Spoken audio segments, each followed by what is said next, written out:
carpetas de planificaciones reflejan nuevas perspectivas del abordaje por capacidades y competencias. Visualizo que en la formalidad respetan un diseño para el cambio, pero la dificultad está situada en el cómo. La pregunta: ¿cómo ayudar a los maestros para que puedan situar y redefinir su intervención desde los desafíos o problemas y no abundar en los contenidos? Primero, buenas tardes. Segundo, les confieso, no me siento muy cómodo con esto. Y no me siento muy cómodo porque tratar de resolver problemas de realidades de escuelas, de maestros que ustedes están pensando en el maestro Juan, en la maestra María, en el grupo de primero, en el grupo de quinto, es imposible. O sea, realmente lo que ustedes están pidiendo es una actividad que no va a obtener la respuesta que ustedes esperan. Cuando Freinet escribe su libro Técnicas Freinet para las escuelas modernas, más o menos en la primer tercio del libro, cuando él está explicando qué lo llevó a construir sus técnicas, de alguna manera dice: no pretendo atribuirme talento especial para haber construido esto. En realidad fue solamente un intento. Lo que yo estoy haciendo fue un intento por respetar la profesión que amo, por honrar, es la palabra que utiliza, por honrar la profesión que amo. Dice: fui a los encuentros de la escuela activa que se daban en Europa, leí a Pestalozzi, a Rousseau, a Montaigne y a los autores de la escuela activa. Cuando llegué a encontrarme solo en el aula de mi aldea, me sentí desamparado. Nada de lo leído y estudiado podía aplicarse con mis estudiantes. ¿Por qué quiero empezar con esta cita de Freinet? Porque lo que quiero decirles es: no hay una respuesta unívoca, no hay una sola forma de hacer esta tarea. También esta tarea en ustedes reclama mucha intuición, mucha creatividad, mucha sensibilidad. A ver, lo que funciona con la personalidad del maestro 1 no funciona con la personalidad del maestro 3. Lo que funciona con la experiencia del maestro 5 no funciona con la experiencia del maestro 2. Entonces, su relación con los maestros también tiene que ser muy cauta en términos de respetar que hay una formación profesional detrás de lo que está haciendo, aunque lo que haga sea muy rutinario. Porque mientras el profesor no se dé cuenta que lo que hace es muy rutinario y no acepte que puede cambiarlo, definitivamente no va a haber ninguna varita mágica que ustedes puedan sacar de la bolsa y que diga: a partir de ahora vas a cambiar. ¿Sí? Entonces, si hay un problema, si hay un proceso de crear condiciones del cambio, muchas veces nos lleva mucho tiempo, o sea, nos lleva incluso 4, 5, 6 años. Yo coordino un programa, hay cosas que hacen los académicos que no me gustan, hay formas incluso donde yo he visto que maltratan a los estudiantes, pero yo me he cuidado de decírselos, me he cuidado de enfrentarlo de esta manera, porque lo único que yo tendría de respuesta es un no. Usted no se meta en lo que a mí me toca, usted no se meta en mi forma de trabajar, ¿sí? Entonces, habría que encontrar otro mecanismo para poderlo hacer. Ahorita, cuando yo escuchaba algunas de las preguntas que me estuvieron compartiendo, yo decía, cada vez más me viene a la cabeza la necesidad de incrementar de alguna manera un trabajo de pares, un trabajo colaborativo al interior de la escuela. Pero yo no puedo obligar a Juan a colaborar con Pedro y con María, porque quizá no se entienden. Quizá eso lo puedan hacer más adelante, pero en un momento tengo que ver que los compañeros colaboren con quien pueden colaborar, con quien pueden escuchar. Por eso, un tema de la evaluación formativa es crear un clima de confianza. Si yo no tengo un clima de confianza con el par maestro, con el que estoy hablando, con el que estoy dialogando, al que le estoy diciendo, y todos lo sabemos, o sea, todos lo sabemos porque todos hemos estado en el aula, todos hemos estado abajo, todos empezamos en la tarea docente, y todos sabemos cómo en los corredores decimos y desdecimos del director, del supervisor, de la política educativa, del ministerio y de todo el mundo, y de los padres de familia y de los niños. Y es ahí donde nos damos una retroalimentación. No sé si ustedes recuerdan, pero es ahí donde en este intercambio, con quien yo tengo confianza, puedo empezar a recibir algo que me diga, oye, ¿y por qué no lo haces de esta forma? Oye, a mí me funciona cuando yo trabajo de esta manera. Hay una experiencia japonesa que ustedes pueden buscar en YouTube. La verdad es que me parece que se llama, porque son 4 programas de YouTube, acompañamiento inicial en la formación de docentes. El nombre no lo tengo ahorita muy claro. Podría yo buscarlo en mis archivos y pasarlo después. Pero cuando uno ve, por ejemplo, este caso japonés, cuidado, es una cultura muy distinta a la cultura latinoamericana, pero es interesante la experiencia. El maestro primero dice ante una cámara por qué está preparando la clase con la forma como la está preparando. Y entonces se graba lo que el propio maestro dice, a ver, yo elegí este tema, lo estoy grabando de esta forma, lo estoy pensando de esta forma, estoy pensando este material. Luego graba su sesión de clase y luego tiene 2 sesiones donde va el director, un supervisor, un maestro experimentado al salón de clase. No están los alumnos, claro, esto implica otra forma de contratarlos, de trabajar con ellos, y entonces va pasando el video, va explicando, y los compañeros que están junto a él no lo califican, le preguntan, oye maestro, ¿y por qué tomaste esta decisión? Oye maestro, ¿y por qué usaste este material? Oye maestro, ¿y qué pretendías con esta acción o con esta forma como dirigiste al alumno? Es lo que yo más he visto, que no es en literatura, sino es en videos, es lo que yo más he visto que se pudiera aproximar a una orientación al docente. ¿No funciona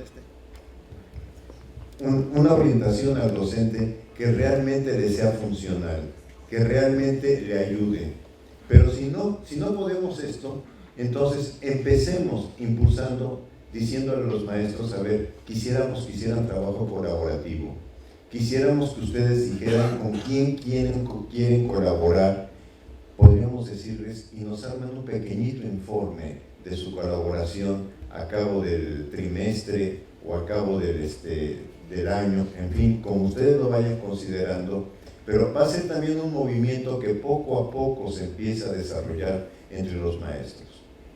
Hay una experiencia que en México, que yo supongo que acá también debe existir, en general, el acompañamiento informal, por lo menos yo la recibí siendo maestro, yo trabajé en 4º de primaria, el acompañamiento informal que hacen los profesores experimentados con el profesor Nobel. O sea, pasaban los maestros, veían cómo estaba trabajando y luego en forma muy discreta, cuando se encontraban con uno, le decían, oye, te vi trabajar quebrados, ¿por qué no ensayas esta manera o por qué no ensayas aquella manera? O sea, siempre que se haga esto sin que haya una sanción de por medio, ayuda mucho al docente a trabajar.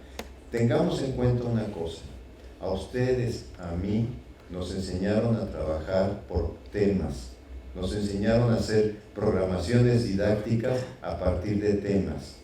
Nos dijeron que hacíamos programaciones muy buenas con los temas que hacíamos que programábamos en el sistema de formación inicial de docentes. Hoy le estamos pidiendo a esta persona que formamos de una forma, que empiece a trabajar de otra manera. Y esto no va a ser fácil. Y por otra parte también tenemos que tratar de entender por qué está tomando la decisión que toma. Somos muy fácil muy dados a generar un prejuicio sobre el docente. A ver, ¿qué quiero decir? Mi contacto ahorita con los docentes es de otra forma, pero cuando uno de mis estudiantes me dice, fíjate que el profesor de primero de primaria de tal escuela está usando un método tal, y yo le digo, oye, ¿ya sabes de qué año es ese método? A ver, investígalo, yo ya lo sabía, de los años 50 del siglo pasado. Entonces, lo primero que yo me dije, por fortuna no lo dije, si no me hubiera tenido que morder la lengua después, no le dije, qué profesor tan desactualizado.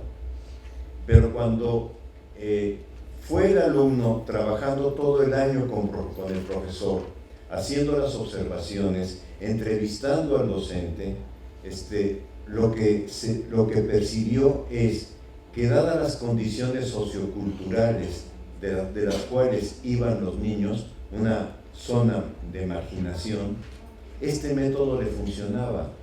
Y el docente decía, mira, más allá de todo, con este método mis niños están aprendiendo a leer y escribir. Y esa es mi tarea. Mi tarea no es cumplir con el programa que establece el ministerio. Mi tarea es esta. Entonces, por eso lo estoy asumiendo. Y tengo un cuidado. Mi director lo sabe, pero mi director me protege que el supervisor no lo conozca para que no se me eche encima. Muy bien. Sí lo comento así muy claro, porque yo pienso que esto habla de la realidad del docente. El docente toma decisiones, pero las toma por algo. ¿Sí? Entonces, puede ser que no estemos de acuerdo con la decisión que toma, pero quizá necesitamos indagar un poquitito más a qué se debe esa decisión, en qué situación está ese docente, y entonces podríamos quizá encontrar alguna forma de ayudarlo. No es fácil el cambio que ustedes están pretendiendo a nivel provincial de transitar de un modelo en que todos nos hemos formado, vamos, voy a decir una cosa más seria, en que la escuela ha funcionado por más de 130 años. ¿Sí? ¿Cómo cambiamos un modelo que está en las raíces de la escuela para empezar a abrir otras rutas? Entonces, también volvería a recordar lo que empecé de Freinet. Freinet dice, no pretendo atribuirme talento alguno que me haya llevado a hacer esta propuesta. Como todos mis compañeros, fui formado para trabajar de X forma, pero al ver que mis alumnos en clase parecían muertos y en el patio de recreo parecían alumnos vivos, me dije, tengo que honrar esta profesión. Quizá esto es lo que podríamos trabajar con los maestros, cómo ayudarlos a honrar la profesión que eligieron. Muy bien.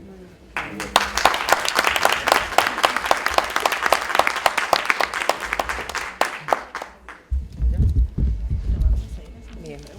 De a una. Si bien estamos hiperconectados a través de la tecnología y redes sociales, hay una resistencia opuesta a abandonar la individualidad. El trabajar como equipo no existe. ¿Qué mecanismos innovadores podrían ser útiles para superar el individualismo en el trabajo docente? Es mi mismo problema. Al no conocer el contexto, al no conocer la situación, es muy difícil. Puedo responder con algunos ejemplos que veo. O sea, docentes que dicen, a ver, los que traen smartphone, por favor, júntense con el compañero que no traen smartphone y entre 2 o 3 empiecen a resolver esta cuestión con un smartphone. Pero no en todas las escuelas hay smartphone, no todos los niños tienen conectividad. O sea, esta es una realidad que yo he observado. En un profesor de matemáticas, debo aclarar, en secundario, no en primaria, lo que observé es que el profesor proyectaba un problema, pero un problema matemático. O sea, lo que él proyectaba era unos números en el pizarrón y les decía a los estudiantes, júntense entre 2 o 3 y discutan qué es lo que están viendo en el pizarrón. Y entonces la gente se quedaba desconcertada. pero les doy 3 minutos, les doy 5 minutos, vean esos números qué significan. Y ya empezaban después los alumnos a lanzar ideas, al principio muy desordenadas, y después iban poco a poco encontrando que en eso, atrás de esos números había un significado. Y entonces, cuando yo le preguntaba al profesor, ¿por qué estás trabajando así? Obviamente se trabaja más lento que llegar a exponer. ¿Por qué estás trabajando así? Dice, porque lo importante en un estudiante de matemáticas es que aprenda a hacer conjeturas. Y nosotros le enseñamos la conjetura, no le enseñamos el problema para que la vaya desarrollando. Y la van en colectivo, la van resolviendo, y entonces en su computadora, después de presentar el primer problema, armaba el segundo. O sea, si llegamos a esta explicación en los primeros números que presenté, ahora ¿qué explicación encuentran en esta siguiente tarea que les dejo? E igual los dejaba trabajar en su asiento, asientos individuales, como los tenemos en la escuela, nada más diciéndoles 2 o 3 empiecen a discutirlo. Me pareció interesante porque es una forma de incorporar la tecnología, usar la tecnología. En el primer caso es pensando que hay conectividad. En el segundo caso, y varios compañeros docentes lo han hecho, tener su computadora, tener su proyector, porque incluso yo no confío en la universidad y yo tengo mi computadora y mi proyector, porque si sé que tengo que esperar a que haya autorización, a que firme los papeles, a que me entreguen el equipo, ya perdí más de 15 minutos en trámites, entonces dice uno, bueno, haré el esfuerzo y lo consideraré como parte de los recursos que yo tengo que utilizar para trabajar con estos estudiantes. ¿No es fácil? No, no es fácil. No todos los docentes lo pueden hacer, también lo acepto, no todos los docentes lo pueden hacer, pero tenemos que encontrar la forma en la que lo podamos hacer con nuestros estudiantes. Yo me quedé pensando, bueno, si este colega de matemáticas no tuviera computadora y no tuviera un cañón, ¿cómo le haría? Sería muy fácil, lo podría escribir en el pizarrón. Claro que él me va a decir, sí, los primeros números los puedo escribir muy fácil. Cuando tengo que empezar a colocar rectas, entonces va a ser más complicado que yo lo haga de la manera como lo tengo bien presentado en la computadora. Un profesor me decía, mira, en secundaria también, un profesor de física me decía, mira, mientras yo en hacer el diagrama o presentar el diagrama en el pizarrón me puedo llevar 10 minutos, si les pido que lo abran en su smartphone, no se llevan nada y lo ven con mayor riqueza porque lo ven prácticamente en tercera dimensión. O sea, este es un poco lo que decía yo cuando veo el uso de la tecnología. Es una herramienta, es solo una herramienta que puede ayudar a desarrollar procesos de aprendizaje, pero no es la alternativa. Si no tengo tecnología, sigo teniendo pizarrón, sigo teniendo otras formas de expresión que yo puedo utilizar con los estudiantes. Al inicio de estas preguntas, o sea, ¿qué ambiente escolar estoy creando? O sea, para poder realizar tareas de autoevaluación y sobre todo de coevaluación, necesito haber desarrollado en el grupo escolar un ambiente de trabajo en donde, no digo que no haya conflictos, porque esto es ilusorio, siempre habrá conflictos entre los seres humanos. La diferencia es cómo enfrentamos los conflictos.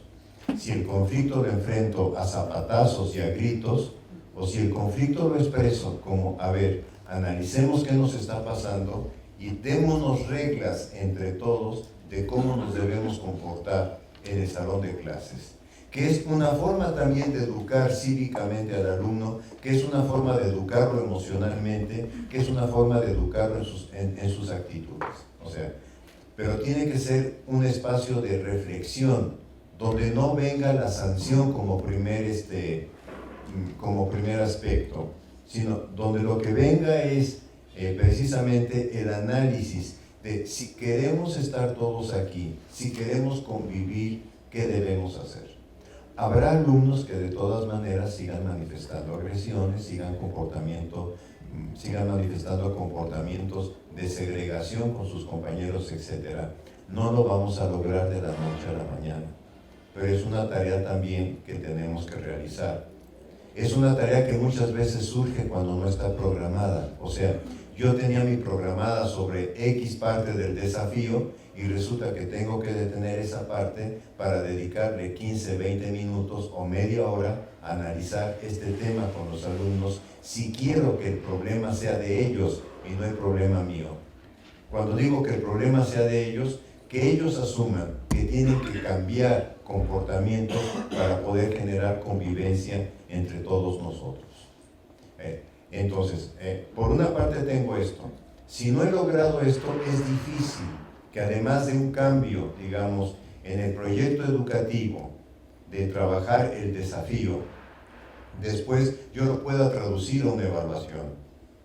Entonces, ahí yo diría que ustedes también tendrían que tomar en cuenta hasta dónde logran que el grupo funcione como grupo.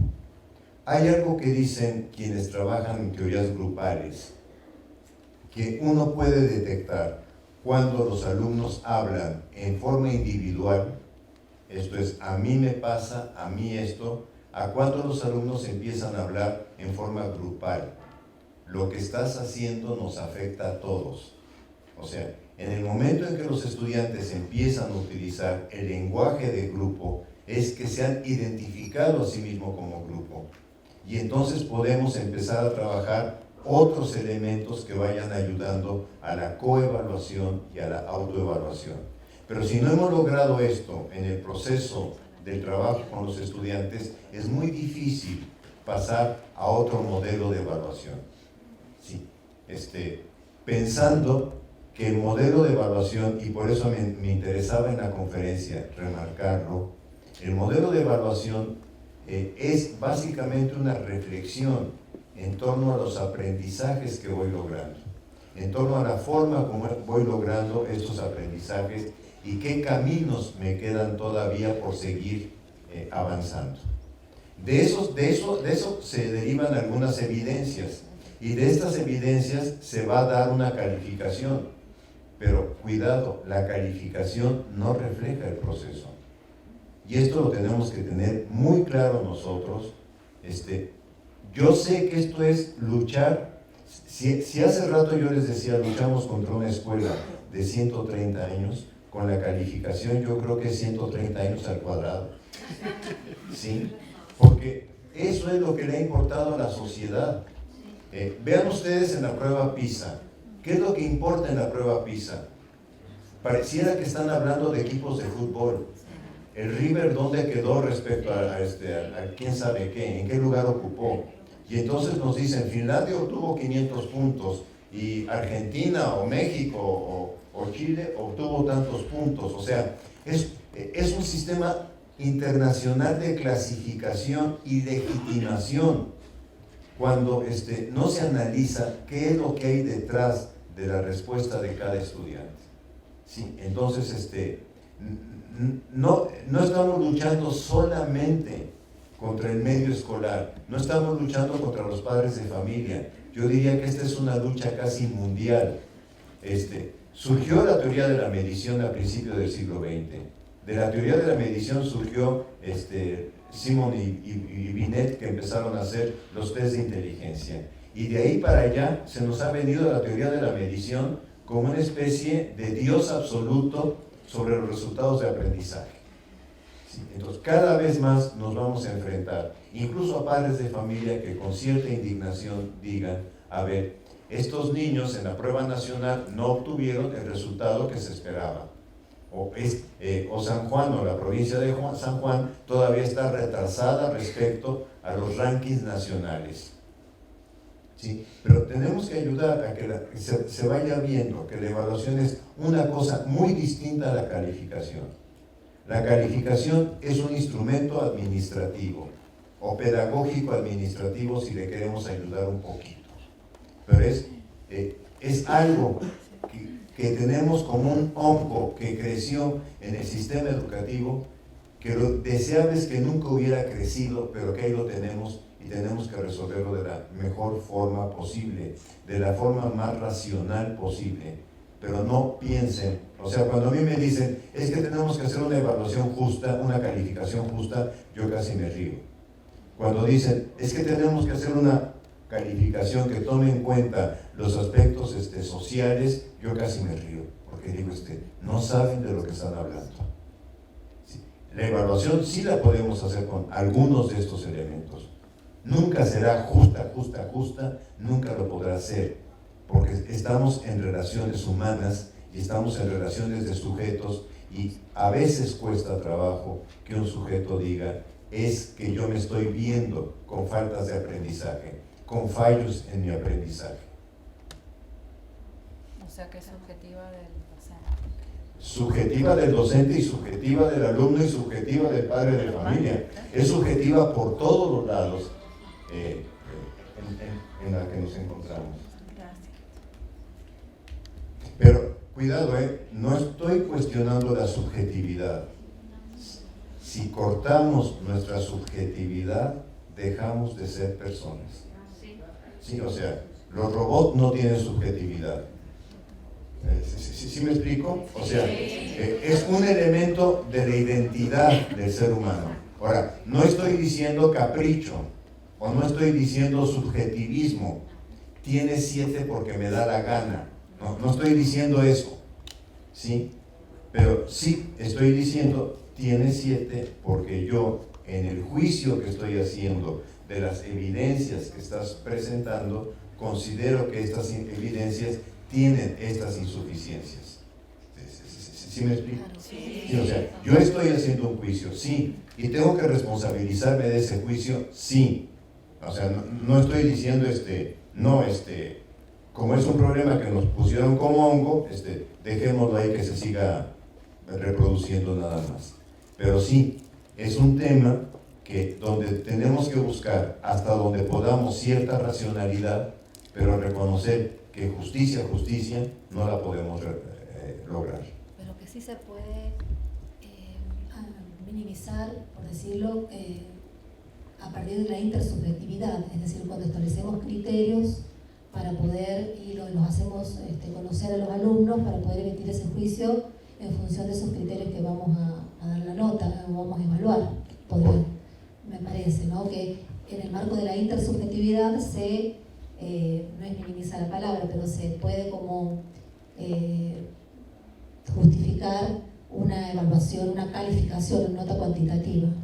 Ustedes verán cómo lo pueden resolver, porque una salida con los niños de primaria sería decir, este es el desafío, los criterios que primero, lo que buscamos de aprendizaje en este desafío son tales cosas, y los criterios con los que vamos a evaluar y luego calificar, o sea, yo separaría ya las dos tareas, pero con los criterios con los que vamos a evaluar y vamos a calificar son los siguientes. ¿Sí? ¿Por qué digo en el caso de los niños estarlo colocando con cierta cercanía? Porque va a ser difícil que en el año escolar recuerden todos los criterios establecidos. Entonces sería mucho más claro, mucho más puntual colocarlo en desafío. Yo no sé si incluso en un niño de tercer año pueda entenderlo bien cuando se lo planteo por trimestre.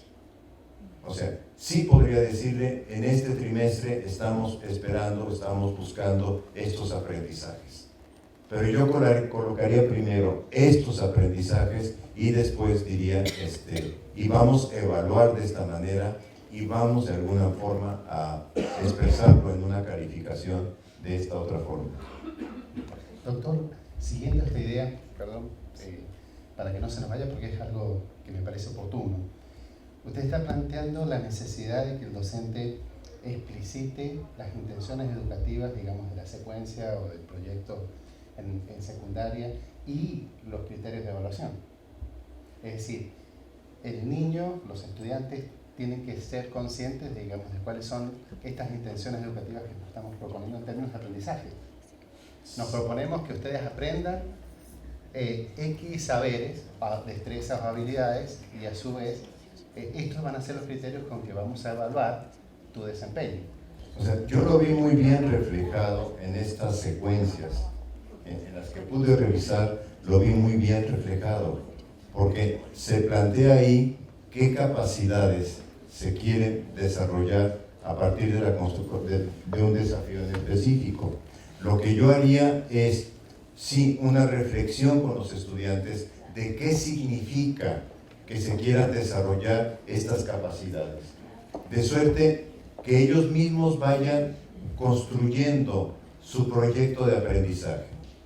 Algo que plantea el profesor Muriel en uno de los libros que trabajé en la mañana, no lo trabajé, nada más presenté la portada, Aprender sí, pero ¿cómo? El profesor Muriel lo que dice es, ¿por qué los maestros aprendemos tanto cuando planeamos una clase? Y la respuesta que él da es, aprendemos tanto porque hacemos de la planeación nuestro proyecto y convertimos esa planeación en lo que es nuestro proyecto. Pero cuando llegamos al salón de clase, nuestro proyecto no es el proyecto de aprendizaje del alumno.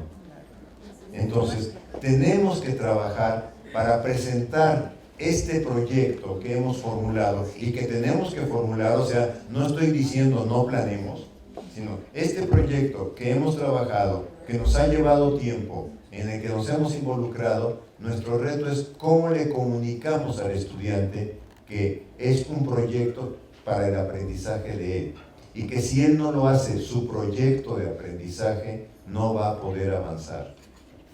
Es una clave central, me parece, para lo que sería un replanteamiento de la función didáctica. Sería un mentiroso, un gran mentiroso, que les dijera, en tales lugares ya lo hemos puesto en práctica y tenemos buenos resultados. Sí les podría decir que en el caso de la educación superior en México, sí llevamos en algunos proyectos cerca de 20, 30 años trabajando con ellos, quizá un poco más, porque es desde 1975, trabajando en proyectos de trabajo integral con los estudiantes. Y ahí se ha observado cosas relevantes, cosas importantes. Siempre son proyectos que se pueden mejorar en el proceso, o sea, que reclaman ser revisados, pero también tendría que decirles que es algo totalmente marginal en la educación superior mexicana.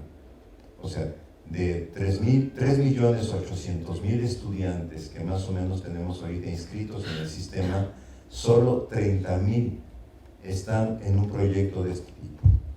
Y solo un proyecto se ha podido replicar. Esto es, un proyecto inició en una sede, no en una facultad, sino en una sede, precisamente no en una facultad porque una facultad lo hubiera atrapado hacia lo disciplinario, en una sede, y se duplicó y ya hay 2 sedes que estén trabajando el mismo proyecto. Pero no ha sido fácil y varios de ellos, por lo menos 3, en su evolución fueron cancelados. Porque implica, y esto es clarísimo, implica un esfuerzo docente mucho mayor que el trabajo docente por materias. Esta es una realidad, ¿sí? Y este es un poco el problema que ustedes enfrentan en este cambio curricular. Ahora, también tendría que decir que algunos países en este momento están transitando hacia ello. Y si ustedes buscan, me parece que el concepto es Global Education, por ahí puedo tenerlo mal en la cabeza. Ustedes van a encontrar que en Finlandia hay un proyecto de trabajar la educación primaria sin asignaturas, es como le llaman, y ustedes lo van a encontrar también en Singapur y en Turquía. Son los países donde yo he visto que está en este momento intentando hacer esta realidad. Pero quiero decir, ustedes están en el mismo paso que ellos van, están intentando, o sea, no están diciendo ya lo logramos. Entonces, yo, en ese sentido, yo los felicitaría, porque están arrancando una ruta que en otros países se está arrancando, de la cual se tiene poca experiencia pero que es muy relevante en términos de resolver los problemas que demanda la educación del mundo actual. El alumno cada vez más está pidiendo: yo quiero aprender en la escuela aquello que me sirve para resolver problemas en mi vida cotidiana. Y además, ya no quiero aprender la matemática, porque la matemática es importante aunque yo no entienda para qué sirve. Esa es un poco parte de la demanda del estudiante. Sí, ya no quiero aprender porque me obligan a estudiar completamente aburrido de lo que está pasando en la escuela, porque sencillamente no encuentro otra forma. Ciertamente, si ustedes me preguntan, hay antecedentes en la literatura pedagógica. El movimiento Escuela Activa en su conjunto son antecedentes, y por eso el movimiento Escuela Activa creó el sistema de trabajo por casos, por proyectos o por problemas. O sea, sí hay antecedentes, pero incluso la otra cuestión que yo pienso que sí valdría la pena que ustedes tuvieran en su biblioteca y revisaran con cierto cuidado es el libro de BIM, de la integración en el currículo. Porque el libro de BIM, el mérito del autor, por una parte, es mostrar que hay toda una historia de los proyectos de integración, que se lleva de alguna manera casi 100 años trabajando en pro de proyectos de integración. Y la otra cosa que a mí me pareció que está muy pegado a lo que están haciendo ustedes es la forma de construir el desafío. Él no le llama desafío en el libro. Es más, yo no trabajaba el concepto de desafío hasta que lo estoy viendo en sus planeaciones. Pero él trabaja, pregunte a los estudiantes cuáles son los problemas que tienen en su entorno y por qué les interesan esos problemas. Y cuando los estudiantes puedan y ustedes puedan encontrar un problema que merezca ser trabajado en el aula, empiecen a organizar los contenidos a partir de ello. Lo que el autor dice es: esto existe en los Estados Unidos, ha subsistido en diversas escuelas de los Estados Unidos, pero ha sido un proyecto marginal en el debate curricular estadounidense. Por eso se lo recomiendo, o sea, porque pienso que daría la tranquilidad de ver que se ha avanzado en esta ruta, que ustedes se están incorporando a una ruta que ciertos países en este momento están retomando, y por otra parte, una ruta que tiene una historia, que tiene dificultades, indudablemente que tiene dificultades, pero el mismo profesor Bean lo dice: oigan, yo soy resultado de esta educación. O sea, si yo estoy haciendo lo que hago es porque mis padres me inscribieron, mis padres eran maestros y me inscribieron en escuelas de este tipo. Entonces, a mí me parece importante porque entonces ahí podríamos tener un testimonio de alguien que lo ha vivido y que lo sigue trabajando ya en la parte que le corresponde como especialista en educación y en currículo en particular. Me va a tocar despedirlo, decirle que desde el grupo al que acompaño, desde la dirección de área, con todas mis compañeras, las preguntas han estado enlazadas a sus respuestas y que su saber o su posibilidad de brindarnos su experiencia, no solamente desde lo técnico, sino desde lo afectivo, desde su calidez, nos permite saber que este camino va siendo o será más fácil. Y nos da también, creo, a todos la seguridad de poder acompañarnos, como lo estamos haciendo ahora, y la posibilidad de pisar firme, a veces digo yo. En este pisar firme es poder transitar juntos y poder animarnos a estos desafíos que nos plantea o nos ha planteado el plan provincial a través de Jorge, a través de los libros de cada uno de los niveles, y ahora que usted lo pueda reafirmar de alguna manera para poder darle la mayor fuerza a través de nosotros como directores, de ellos como supervisores, y delegar este camino a los directores que serán los que tengan la mayor tarea de estar frente a sus alumnos. En definitiva, son alumnos de todos. Así que le agradecemos. Honestamente. Y estemos dispuestos.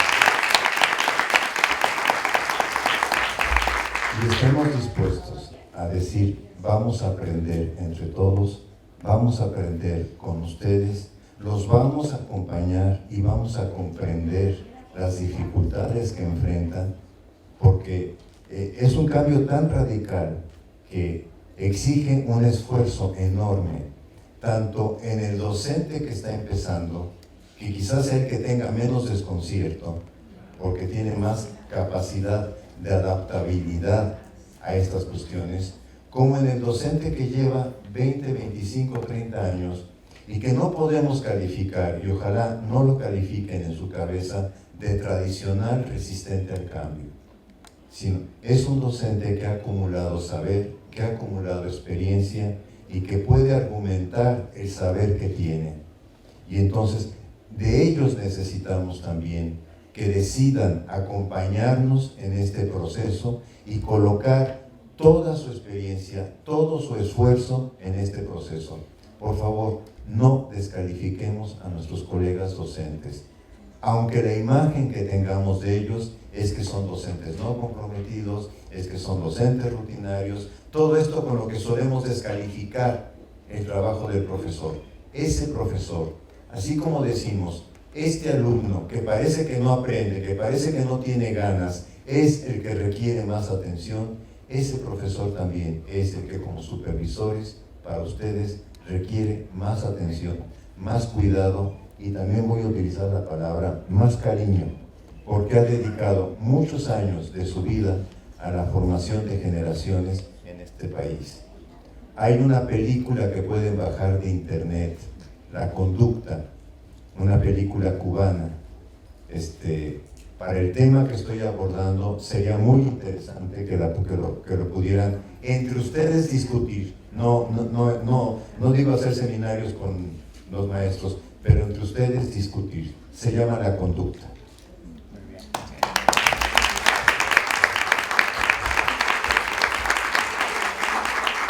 Muy bien, muchas gracias, doctor. Realmente ha realizado muy buenas aclaraciones.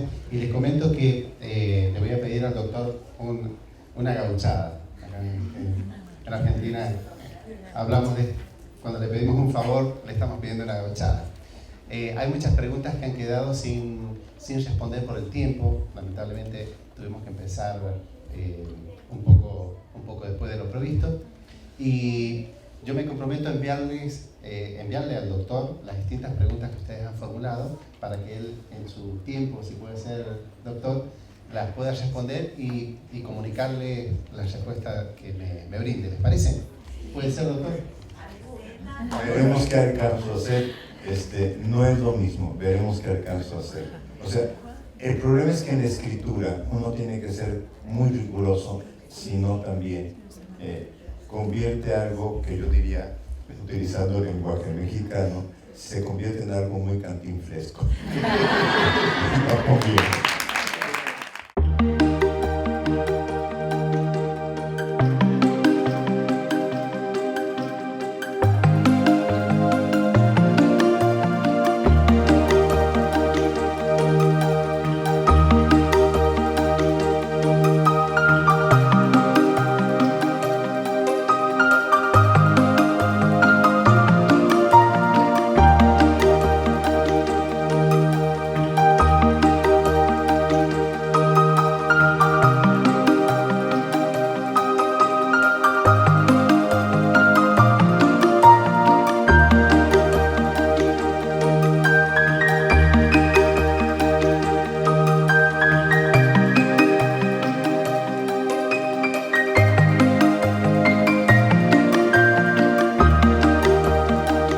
Gobierno de San Juan, Ministerio de Educación, hacia la calidad educativa.